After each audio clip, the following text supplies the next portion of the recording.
Now, if you was to say to anyone not anyone in the street, but most people in the street, would you want to be educated in this? They would say, yeah, that's great. I'd love to be. But Yeah. actually, how much would they want to be? How much they want to listen. Mm.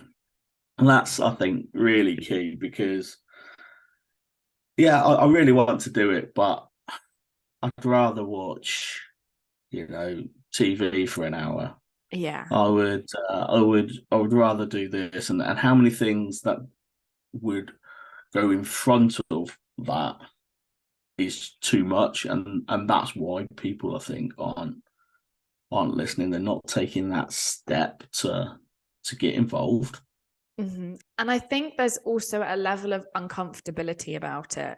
It's uncomfortable when you are told that you are part of the problem, or it's uncomfortable when you're told you're ignoring a problem, or they can be very, very uncomfortable conversations. And I think, as human beings, we naturally avoid being uncomfortable, and we naturally avoid being in pain. So that's like our hardwire. We're hardwired to avoid inflicting pain and being uncomfortable upon ourselves.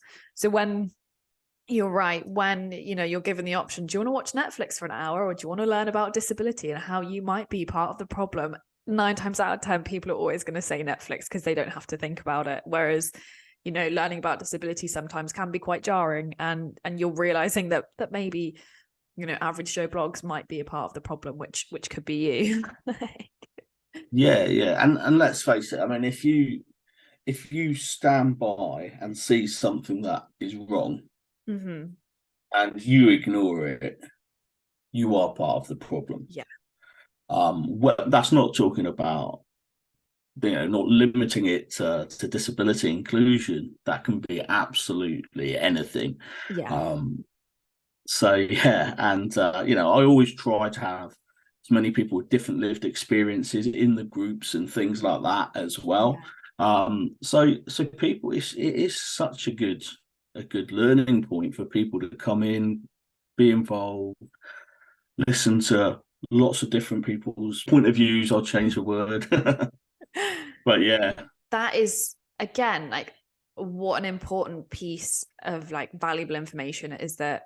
And that's exactly the same for me with this, is that I try and get a complete variety of disabilities, because there is no one size fits all for any of us. And I've repeatedly said this, is that you could have two people with the exact same diagnosis on a piece of paper. You go to the doctor and they've got the exact same, like word for word, it's identical. However they relate and however it affects them is going to be so completely different that actually they might as well be two completely separate conditions, because we are all so individual in how we navigate this world. And that's not just disability, that is everybody as well. That's for your average Joe blogs to someone who's disabled.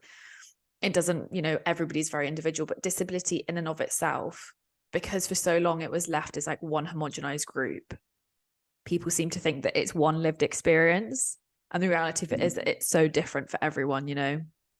How I navigate the world as someone with a limb difference, or like my right arm doesn't exist, and how you navigate the world as someone who uses a wheelchair is going to be two very, very different experiences. However, we are both under this umbrella term of disability. And is that right? I don't know, but it is what it is at the minute, so we need to kind of roll with it.